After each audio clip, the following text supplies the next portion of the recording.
Seid gegrüßt, herzlich willkommen zum neuen Video. Wir sind auf dem Weg nach China. Und China kann für uns so aussehen. Wow. Aber in diesem Video ist es für uns eher so. Ich kann sagen, heute ist echt der schlimmste Tag unserer Radreise bisher. Wir sind gerade so sauer. Boah. Aber erstmal eins nach dem anderen. China ist schon echt ein großer Schritt für uns. Ja, mit dem Fahrrad von Deutschland nach China gefahren zu sein. Das ist brutal. Ja, und wir sind auch schon ein bisschen aufgeregt, wie es so werden wird. Wir haben schon ein paar Storys gehört, mal schauen, ob es uns gleich ergehen wird. Im Moment befinden wir uns noch in Kirgisistan. Vor uns mit Gletschern bedeckte 6000er Berge und eine Straße irgendwo im Nirgendwo. Unsere Gedanken sind aber zwiegespalten. Einerseits die Vorfreude auf ein neues Land, aber andererseits wurden wir davor gewarnt, dass wir ausspioniert und ständig verfolgt werden würden. Aber das muss alles nichts heißen. Immerhin haben uns schon so viele Menschen irgendwelche Märchen erzählt. Wir machen uns unser eigenes Bild. Deswegen sind wir ja hier. Aber hättest du damals gedacht, dass es uns so erwischt? Nee. Wir sind hier gerade an der kirgisisch-chinesischen Grenze. Und Franzi weiß noch nicht, wo wir gleich schlafen werden. Nee, hast du einen guten Platz gefunden. Ich habe was gefunden. Weil hier stehen 5 Kilometer lang LKW-Schlange und es stübt, es windet. Es sind eigentlich hier alle Plätze belegt und ich bin gerade ein bisschen dahinter gelaufen und ja, kommt mal mit. Ich glaube, man kann es leicht erahnen. Wir schlafen die Nacht in einem Container. Der ist richtig gut windgeschützt. Und der rote da, der ist sogar richtig flach. Können wir das Zelt aufstellen. Holzboden, flach, windgeschützt. Was wollen wir mehr? Coole Sache.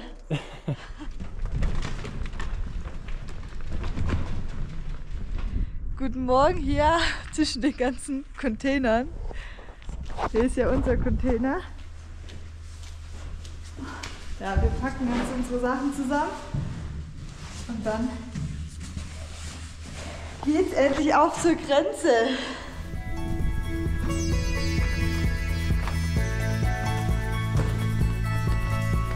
Wir sind jetzt aus Kirgisistan ausgecheckt.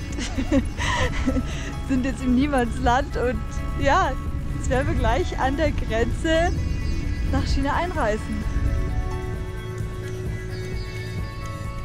Da drüben ist noch die Grenze, der Grenzübergang. Wir waren gerade echt ziemlich lange da drüben. Ja, die haben unsere Handys mitgenommen und Laptops und unsere Kameras. Ja. Ich habe halt nur gesehen, dass mein Handy halt meine Foto-App auf war. Bei meinem auch. Dass die halt die Bilder kontrolliert haben. Sie haben auch alle Taschen sehen wollen. Der Hans musste alles rausmachen. Ich habe alles schnell wieder eingepackt. Ja. Ja.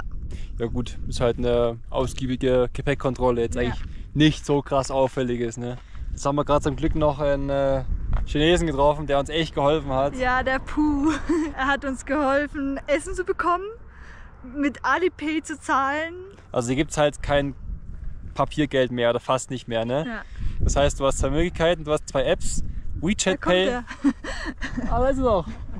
WeChat Pay und Alipay und damit kannst du halt zahlen. Ja, das ist er. Der gute Puh hat uns nämlich eine SIM-Karte versorgt. Jetzt haben wir auch Internet. Yes. Newbie. Newbie heißt cool und das findet er mega lustig, wie wir das sagen. So cool, newbie. Yes, very Two nice. friend. Yes. Our friend. My friend. Yes. My friend. Yes, thank you so much. Und er hat uns Milchbier geholt. Milk beer. Milk beer, yes. Yes. Milk beer. Yes. Milk. How and do the you beer. say in Chinese? Ein verrückter Hase, ey. Auf jeden Fall kam er da mit so 3 Getränken an, so blaue Dosen. Das war Milchbier. Aber es ist ein Nationalgetränk von Xinjiang und hat echt so geschmeckt wie Milchbier, ne? Ja, so ein bisschen, ja. Gewöhnungsbedürftig, aber wir haben es getrunken. Unsere Wege führen uns über die alte Seidenstraße Richtung Kashgar, in die ursprüngliche Hauptstadt der Uiguren. Wir befinden uns in der Region Xinjiang, in einer autonomen Provinz ganz im Westen von China. Das erste Mal einkaufen ist gewöhnungsbedürftig. Die meisten Sachen, die hier hängen, haben wir noch nie zuvor gesehen. Tja, da gucken wir blöde. Wir haben keine Ahnung, wo wir das Zeug finden, was wir sonst essen. Oh mein Gott. Teilweise auch so komisch abgepackt, dass wir sie einfach nicht erkennen. Ja. Oder hast du Lust auf eingelegte Eier? Weniger. Boah, ist das echt Eier? Es sieht schon so aus, aber die Oh mein sind Gott. weich. Und das sind doch so Füße von Hühner, oder? Füße. Und hast du Lust auf einen Hähnchenschenkel?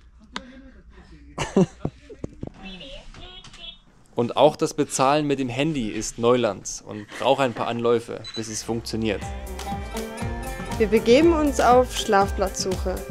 Wir haben nicht das beste Gefühl dabei, auch weil jeder Meter der Straße mit Kameras überwacht wird. Egal, wo wir die Straße verlassen werden. Und schaut ziemlich sicher jemand dabei zu. So, wir haben uns jetzt entschlossen, dass wir einen Schlafplatz suchen und sind so ein bisschen von der Straße weggefahren. Sieht ja eigentlich ganz schön aus hier. Ja, und da hinten, hinter dem Busch, steht ein Auto. Wir haben schon echt einige Geschichten gehört jetzt, dass sie einen aufsuchen und dann bitten mitzukommen, um in die nächste Stadt zu fahren, weil hier gefährlich sein soll, wegen Wölfen oder irgendwas. Die haben uns echt nach 2 Minuten gefunden. Wir sind uns recht sicher, dass die jetzt wegen uns da stehen und keinen Meter mehr weiterfahren. Das ist ein bisschen creepy. Ja, okay, schon. Ich weiß noch nicht, ob wir gleich das Zelt aufstellen sollen, weil vielleicht müssen wir es gleich wieder abbauen. Naja. Vielleicht gehe ich einfach mal hin und frage, ob alles okay ist bei Ihnen, ob ich Ihnen weiterhelfen kann. Also wir fühlen uns das erste Mal, ne? Auf der ganzen Reise. Ist ein bisschen unwohl. Also sehr unwohl. Alle Menschen, die uns treffen hier, gehen uns voll aus dem Weg. Also zum Beispiel hinten auf dem Feld. Haben wir so angedeutet, schlafen, okay, nicht okay. Sofort weggedreht und die eine hat gesagt, also die eine hat sogar nur gesagt, so weg. Und das Auto steht hinten immer noch, also keine Ahnung. Hier in Xinjiang leben 2 Gruppen, einmal die Han-Chinesen und die Uiguren. Das sind eine unterdrückte Minderheit, ja, von der ich jetzt nicht zu viel sagen möchte. Aber wir haben nicht so gute Geschichten gehört und ich vermute, dass die uns einfach aus dem Weg gehen, weil sie auf keinen Fall mit Touristen in Verbindung kommen wollen. Weil Aus Angst, oder? Ja, weil sie Angst davor haben. Ich weiß jetzt nicht, das Feld sieht schon so aus, würde es vielleicht irgendjemand gehören. Ich habe jetzt halt große Angst, dass irgendjemand wegen uns in Probleme kommt, wenn wir hier bleiben. Aber ich will mal betonen, ne, es sind alle Spekulationen, es ist nichts bestätigt. Ja, So, ja. ne? Unbedingt. Bisher hat man wirklich einen sehr schönen Eindruck von China. Jeder hat uns mega freundlich gegrüßt und sowas. Wir wollen hier gar nichts Unwahres in die Welt setzen. Das ist alles so unsere Gedanken, die wir jetzt gerade mal laut aussprechen. Ne? Mit den paar Informationsfetzen, die wir halt haben. Ja, das sind wirklich nur aus anderen Reiseberichten unsere Informationen und sowas. Ja. Wie gesagt, wir fühlen uns ein bisschen unwohl, aber ich würde sagen, wir bleiben jetzt erstmal hier. Und unser Bauchgefühl hatte recht. Um Mitternacht kam es dann dazu. Hallo? Ja, okay. Gleich 5 Leute. Hello. From Germany. Sir, because for safety, there's a lot of coyotes or any other animals around that place, so it's not allowed to camp here. Okay, ja, die waren jetzt eine Dreiviertelstunde hier. Ich meine, die haben uns ja schon beobachtet, seit wir angekommen sind. Das heißt, die haben uns 4 Stunden beobachtet und kommen dann in der Nacht und wecken uns. Und wecken uns, weil sie an irgendwelche Bäume fahren oder so. Das klang so, als hätten sie Wir Auto sind komplett ein bisschen, geschrottet. wir sind ein bisschen versteckt und die mussten halt übelst herkrabbeln. Also erstens, die waren echt saunett. Ne? Und denen war es echt unangenehm, dass sie das machen mussten. Die haben gesagt, es ist gefährlich hier, weil Kojoten, da waren es doch irgendwie Wölfe. Und dann waren es doch irgendwie, weil das hier grenznah ist. Also irgendwie haben sie sehr widersprochen. Es ist schon ein seltsames Gefühl, ne? Die spionieren einen aus und irgendwann haben alle 4, die da gehockt sind, Candy Crush gespielt am Handy. Es waren 4 Polizeileute und einer mit einem Militäranzug, der mich die ganze Zeit gefilmt hat. Ich dachte halt, Alter, komm, hab alle 4 Taschenlampen auf mich gerichtet, musst du mit deinem Handy-Taschenlampe mich auch noch anleuchten. Ja, auf jeden Fall wollen sie uns jetzt quasi mitnehmen ins nächste Hotel. Und da habe ich gesagt, hey, wir müssen jetzt hier 2 Stunden alles zusammenpacken, das dauert ewig in der Dunkelheit. Und da haben sie jetzt eine Ausnahme für uns gemacht. Morgen müssen wir dann ein Hotel nehmen, was jetzt nicht ganz so schlimm ist. Aber ich habe auch gefragt, ob wir dann vom Kashgar zum Karakum Highway auch freundlichen Besuch bekommen jeden Abend. Und dann habe ich gesagt, nee, da ist kein Problem. Sie haben 100-mal betont, dass sie einfach nur wollen, dass wir sicher sind. Ja, Sicherheit, Safety first. Safety. So, wir sind wieder unterwegs und ihr glaubt ja nicht, was für eine schöne Überraschung wir heute haben. Kamele! Da drüben sind Kamele. Die erste vom Fahrrad, die wir sehen. Wie sie alle gucken.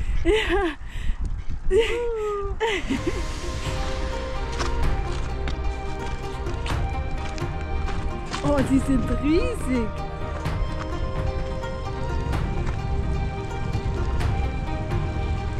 Kamele werden uns den ganzen Weg nach Pakistan begleiten.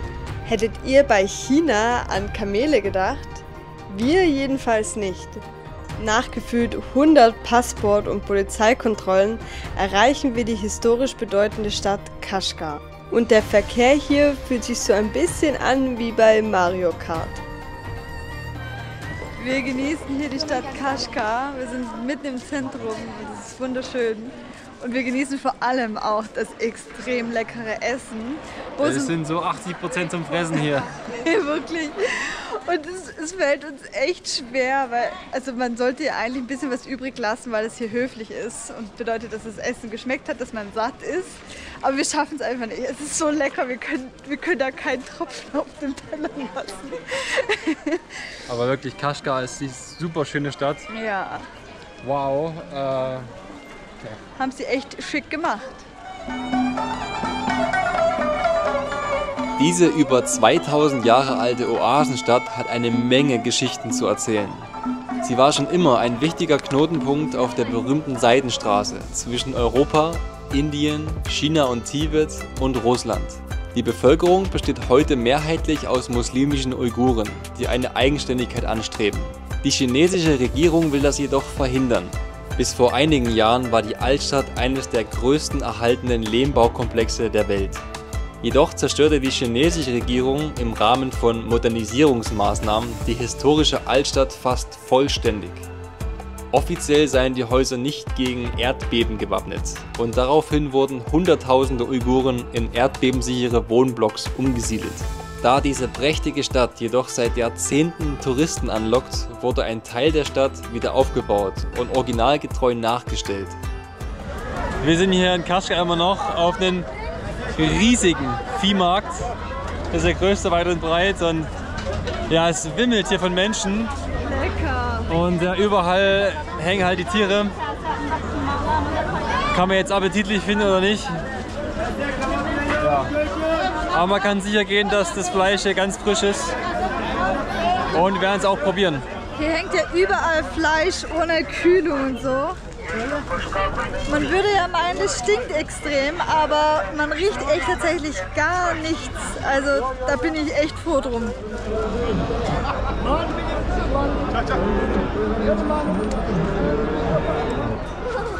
लेकिन मैं शिरकत से telephone number खींचती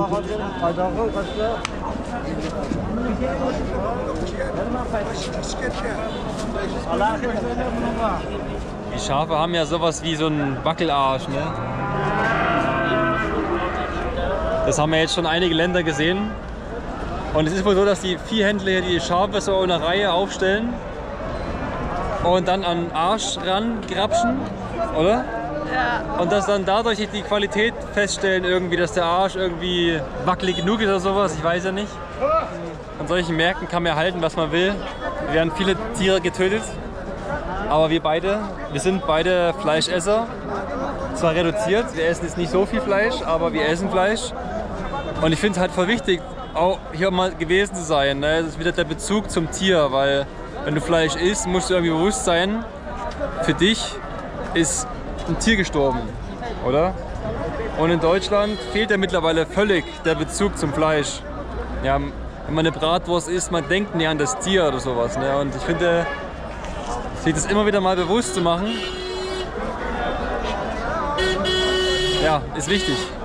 Und wir finden es ja irgendwie schon doch recht amüsant, dass hier nicht nur die Schafe geschont werden, sondern auch die Menschen. Das sind einfach mal 2 Friseure. Hey, lass mal auf den Viehmarkt gehen, die Haare schneiden. So. Oh Gott. Oh Gott. In jedem Restaurant sehen wir diese Art der Nudelzubereitung und wir schauen jedes Mal wieder gerne zu.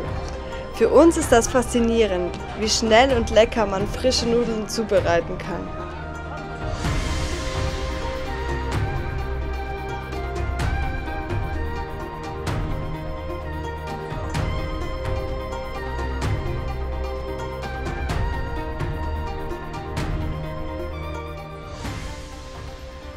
Für uns geht es wieder weiter. Wir verlassen die Stadt und brechen endlich auf zum Karakorum Highway. Wir wollten gerade nur ein Foto von uns machen lassen. Das kommt dabei raus. Sobald einer anfängt, dann war's das. Wir sind endlich wieder unterwegs. Wir wollten eigentlich schon gestern los, aber Hans seine Schuhe wurden geklaut. Und ja, das hat den ganzen Tag eingenommen, die zu suchen und dann wieder neue zu organisieren. Jetzt habe ich die hier. Ja, fühlen sich erstmal ganz gut an. Mal gucken, ob sie sich auch eintreten. Aber ich denke mir, wer will was mit meinem alten Latsch? Ne? Der stinkt, der hat ein Loch. 46 hat ja auch niemand. Das war einfach total sinnlos. Oben beim Trocknen hingelegt, Sohlen rausgemacht, aber... Weg. Ach, sowas regt mich auf, ey. Oh. Jetzt geht's aber endlich auf in die Berge. Das war gerade eine sehr amüsante Situation. Ich habe gewusst, wenn wir in China verfolgt werden, dann mache ich mir einen Spaß draus. Uns hat gerade so ein silberner Hyundai verfolgt. Ja, vielleicht 5 bis 10 Minuten. Ziemlich offensichtlich. Aber extrem offensichtlich. Heißt, wenn wir stehen geblieben sind, ist der mitten auf der Straße stehen geblieben. Alle haben ihn angehupt, so, ja, hau ab von der Straße und so. Und wir sind halt, also ich bin halt extra richtig verwirrend rumgefahren. Da müssen wir auch 3-mal umdrehen, weil wir halt abgebogen sind. Und vielleicht haben die gedacht, das ist irgendwie zu verdächtig und sowas. Und jetzt wollten wir gerade essen gehen im Restaurant und da kamen jetzt gerade 3 bewaffnete Polizisten auf uns zu. Und die haben sich auch gedacht, so Alter, warum sind wir hier und kontrollieren wir die? So, wir haben gegessen und das weiße Auto im Hintergrund, das fährt wieder im Schritttempo los, wenn wir vorbeifahren. Und ja, unser Begleitschutz, also inoffiziell. Natürlich ist es irgendein random Typ, der hier rumfährt. So außerhalb der Ortschaft lässt er halt 50 Meter mehr Abstand. Die ganze Zeit fahren die Autos an ihm vorbei. Das wäre halt echt lustig, wenn wir hier das nächste Polizeiauto anhalten und sagen, hey, bitte guck da mal vorbei, da verfolgt uns irgendjemand. Wir fühlen uns nicht ganz wohl. Da kommt's. Okay, mutig, er fährt vorbei. Der 63 X38. Und gleich bleibt er stehen. Also während wir hier einen Windschatten genießen, oder ich endlich mal, haben sie jetzt eine neue Strategie, da fährt die ganze Zeit vorneweg ein weißes Auto. Wieder sehr unauffällig im gleichen Tempo. So, und jetzt ist der VW. Er fährt vor uns, er fährt hinter uns. Und wenn wir vorbeifahren, ne? Wirklich, wenn er stehen bleibt, wir vorbeifahren. Jetzt ohne Witz, dann tut er so, als würde er schlafen. Das glaubt mir keiner. Nee, also ich habe gerade den Hans so gefragt, so, haben die gerade so getan, als würden sie schlafen? Jetzt bleibt er vorne links im Gebüsch stehen. Ja, ich meine, okay, für uns ist es wirklich nur so witzig, weil wir wissen, uns passiert nichts, oder? Für uns ist es nicht schlimm und sowas. Aber ich kann mir vorstellen, für die Bevölkerung, oder ja, ich weiß nicht, das ist nur eine Vermutung, ne? Dass sie nie wissen, was sie sagen dürfen, ob sie jemandem trauen können und sowas. Ich kenne es ja auch nur von der Erzählung meiner Eltern in der DDR, oder? So, mein Vater, einer seiner besten Freunde, hat ihn halt jahrelang bespitzelt und wo er es rausgefunden hat, ich glaube durch die Stasi-Akte, war dann die Freundschaft vorbei, weil natürlich ein total unangenehmes Gefühl und halt ein Freundschaftsbruch und sowas, ne? Ja, ich lache drüber jetzt, aber eigentlich ist es nichts zum Lachen, ne? Ja.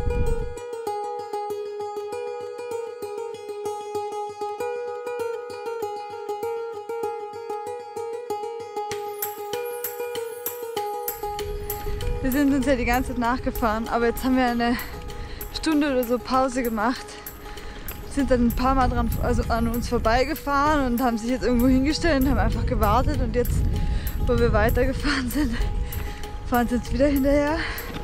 Und ist ja alles schön und gut. Aber wenn wir mal zum Beispiel pinkeln müssen oder so, müssen wir erstmal gucken, ob keiner uns verfolgt und zuguckt dabei. So. Ja, schon ein bisschen, was soll ich sagen, schon ein bisschen nervig. Schon ein bisschen nervig. Jo, wir haben jetzt hier mehr oder weniger an der Straße das Zelt aufgebaut. Sehen tun sie uns egal von wo. Wir wurden heute wirklich ausnahmslos den ganzen Tag verfolgt. Den ganzen Tag, irgendwelche Autos. Ein bisschen nervig. Aber ja. Irgendwann sind wir länger stehen geblieben, weil wir mit einem Freund telefoniert haben. Und der Typ, der uns verfolgt hat, ist irgendwie, ich glaube, ich habe ihn 5-mal hin und her fahren sehen, an uns vorbei. Und dann irgendwann ist er stehen geblieben. Schnauze voll gehabt. Ist zu uns gekommen so, what are you doing here? Like, also, was machst du hier? Was macht ihr hier so lange? So, ich muss euch doch verfolgen.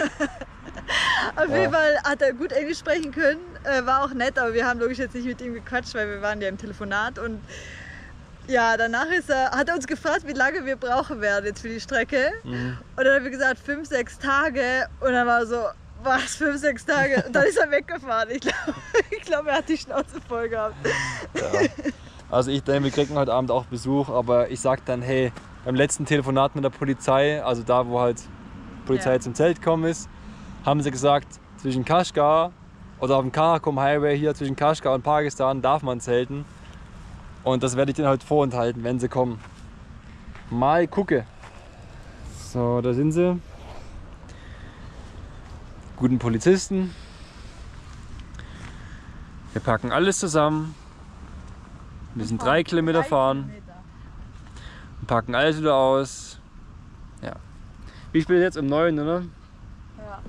Es ist um 9, das heißt, wir werden jetzt... Und es ist wirklich, es sind 3 Kilometer, weil wir jetzt gerade auf einer Seitenstraße sind, die auch schon relativ groß ist. Aber sobald wir auf der Hauptstraße sind, ist es kein Problem mehr. Also die 3 Kilometer machen Probleme. Ja. Der eine sagt, es ist ein Nationalpark, der andere sagt, es ist ein Weißt du, wir sprechen sich so die ganze Zeit, die wollen uns einfach hier nicht haben, in dem Gebiet, keine Ahnung warum. Aber es ist echt nervig, weil die verfolgen uns wirklich den ganzen Tag. Wir bauen das Ding hier auf. Und eine Stunde später kommen sie. Aber sie sehen uns ja die ganze Zeit. Das heißt, wir werden erst um Mitternacht jetzt irgendwo das Zelt aufgebaut haben. Das ist halt echt ultra nervig. Boah.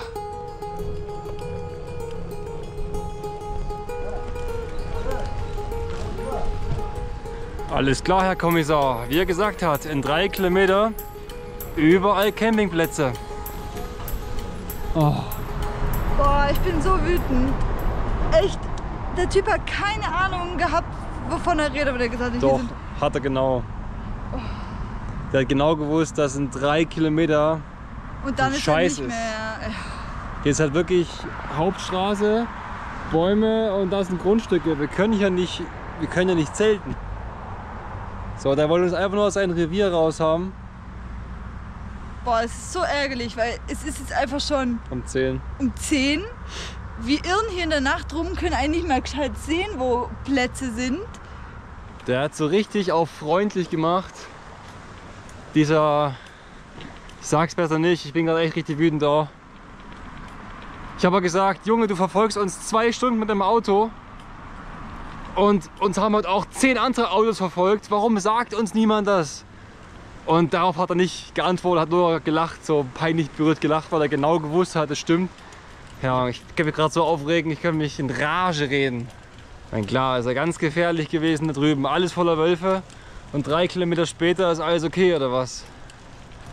Und jetzt um 10 Uhr rumzudallern, vielleicht irgendwie ausgeraubt zu werden, denke ich nicht, aber ja, ihr wisst, was ich meine.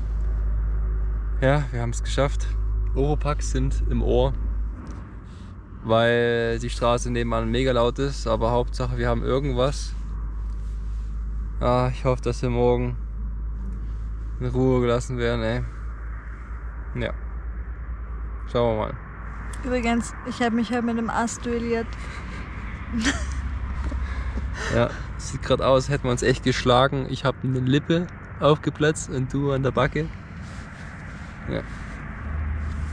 Alles gut bei uns. Gute Nacht. Der nächste Morgen. Wir hatten echt die Hoffnung, dass es besser wird. Aber heute haben sie wirklich den Vogel abgeschossen. Wir sind hier in der Polizeistation, die lassen uns nicht weiter. Mal wieder. Also, mal wieder mit der Polizei. Brauchen irgendeinen Grenzpass, Borderpass, damit wir den nächsten Militär-Checkpoint durch dürfen, wo niemand uns informiert hat und keine Gruppen irgendwas gelesen haben bisher. Jetzt müssen wir echt zurück nach Kashgar. Natürlich nicht mit dem Fahrrad, das dauert den ganzen Tag mindestens. Jetzt müssen wir irgendwie trampen hin und zurück und das wird den ganzen Tag dauern. Aber hätten wir gewusst, dass das wieder mal eine dreiste Lüge gewesen war, ich glaube, ich wäre dem Polizisten an die Gurgel gegangen. Ich glaube auch.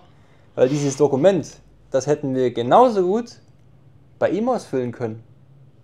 Bloß er hatte keinen Bock auf den Aufwand. Naja, woher wissen wir denn überhaupt, dass es möglich war, das auch vor Ort auszufüllen? Eine Woche nach uns sind 2 weitere Radreisende aus Deutschland da angekommen und wussten von der Masche Bescheid. Es war wirklich der gleiche Standardtext von wegen, ihr seid erst die zweiten Reisenden, die hier sind und ihr müsst es in Kashgar machen. Und ja, die wussten Bescheid und haben es deswegen auch vor Ort machen können. An Ort und Stelle und mussten nicht den ganzen Weg zurückfahren.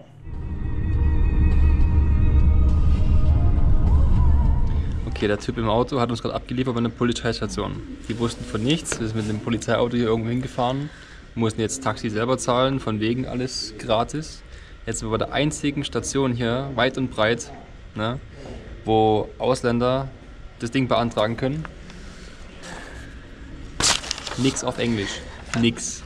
Na, und alle, die diesen Brief von dem Polizisten angucken, die lachen uns aus. Okay, kurz nochmal zur Erklärung, was es eigentlich für ein Brief war.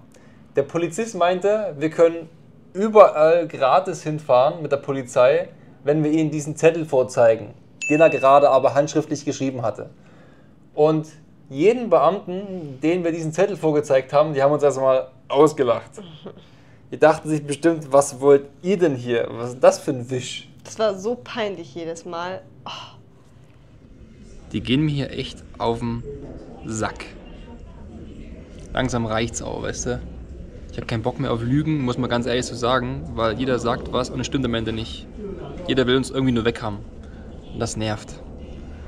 So, man kann sagen, heute ist echt der schlimmste Tag unserer Radreise bisher. Ja, wir wissen gerade, wie es weitergeht. Es wird gleich dunkel, es ist 7:30. Wir hängen hier noch rum, weil niemand uns eine Fahrt zurückgeben konnte. Jetzt haben sie, ja. Weil wir Dauerschleife angelogen von den Polizisten. Angelogen. Die sagen, ja, das geht, das ist kostenlos, da könnt ihr mitfahren. Von überall hin. Und nie stimmt was. So, zeig einfach den Zettel, dann fahren die los und bringen dich irgendwo hin. Nichts klappt wirklich. Also, die wollen einen wirklich nur so schnell weg haben und zu einem anderen schicken. Bah. Und jetzt haben wir halt gesagt, so, hey, wir können nicht mit dem Sammeltaxi fahren, weil es zu teuer ist. Und wir wollen zum Bus, um mit dem Bus zu fahren. Und jetzt meinen sie, ja, dafür ist es jetzt zu spät. Ja. What the fuck? Wir haben die ganze Zeit gesagt, wir haben es eilig, weil wir irgendwo... Die guckt 1-2 Stunden auf ihr Kack-Handy und jetzt sagt sie, es ist zu spät. Also wirklich, wir sind gerade so sauer. Boah. An dem Tag waren wir einfach in 5 verschiedenen Polizeiautos, auf mindestens 6 verschiedenen Polizeistationen. Ja. Eben aus diesem Grund, dass uns jeder gesagt hat, gar kein Problem, wenn du da und dahin gehst, dann kriegst du eine gratis Mitfahrt. Und es war halt immer zu 100% gelogen, einfach damit sie uns los waren. Hauptsache, sie haben uns los. Okay, der Polizist hat uns gerade rausgelassen. Er meinte, jetzt wir sollen den Rest laufen. Aber es sind halt 28 Kilometer. So, nächste Fahrt an ein Polizeiauto. Fährt gerade weg. Und Polizeistation. Wir sind da, aber es ist niemand mehr in dem Häuschen, wo wir unsere Fahrräder haben. Mega peinlich, nach Mitternacht jetzt irgendwie rumzufragen, ey. So, wir haben jetzt den Typen am Wachtor hier gefragt, auf 2 Sprachen, ob er aufsperren kann, dass wir unsere Fahrräder da drüben sind. Also 50 Meter in die Richtung. Und er hat immer genickt, ja. Wir hätten genauso gut Peking Suppe süß-sauer schreiben können, hätte auch genickt. Jetzt wissen wir nicht, was wir machen. Jetzt müssen wir wieder rausholen. Oh, peinlich und es ist kalt. Jetzt stellt euch mal vor, es ist 1 Uhr nachts, der Tag war kacke, es ist kalt und ihr fragt die Nachtwache, ob er bitte den Raum aufschließen kann, wo die Räder drin sind. Und er meinte, ja, gar kein Problem, schließe ich auf. Und er geht in seinen kleinen Raum zurück, ja, setzt sich hin und spielt weiter sein dämliches Handyspiel. Und das ist 3-mal passiert. Und dann ist mir echt die Sicherung geflogen. Es tut mir leid, aber da ging es echt nicht mehr. Und dann hat er endlich aufgesperrt. Und dann wurden wir aber noch eingeladen. Ja, was für ein Tag, ne? Mhm. Unglaublich. Und wo sind wir jetzt gelandet? Bei einer richtig netten Familie. Von einem richtig netten Polizisten, den wir aber nicht zeigen dürfen. Ja. Aus Sicherheitsgründen, sagt er selber. Aber es ist eine super nette Familie. Hallo. Dürfen wir zeigen, wir sind hier eingeladen und haben uns alles aufgefahren hier, obwohl wir eigentlich gar nichts wollten. Und haben wieder neue Sachen ausprobieren können. Das ist richtig lecker. Ja, es ist so schön hier und es ist so lieb. Thank you so much. Ja, Rahmat, Shishi. Ja, wir sind so froh, dass der Tag, dieser echt anstrengende und brutal, ich sag brutaler Tag, irgendwie doch noch ein echt schönes Ende gefunden hat. Das tut dem Ganzen echt noch einen schönen Abschluss hier. Ja. Wow. Was für ein chaotischer Start in China. Aber im nächsten Video zeigen wir euch eine ganz andere Seite von diesem Land. Es geht zu einem der höchsten Straßen der Welt, dem Karakorum Highway.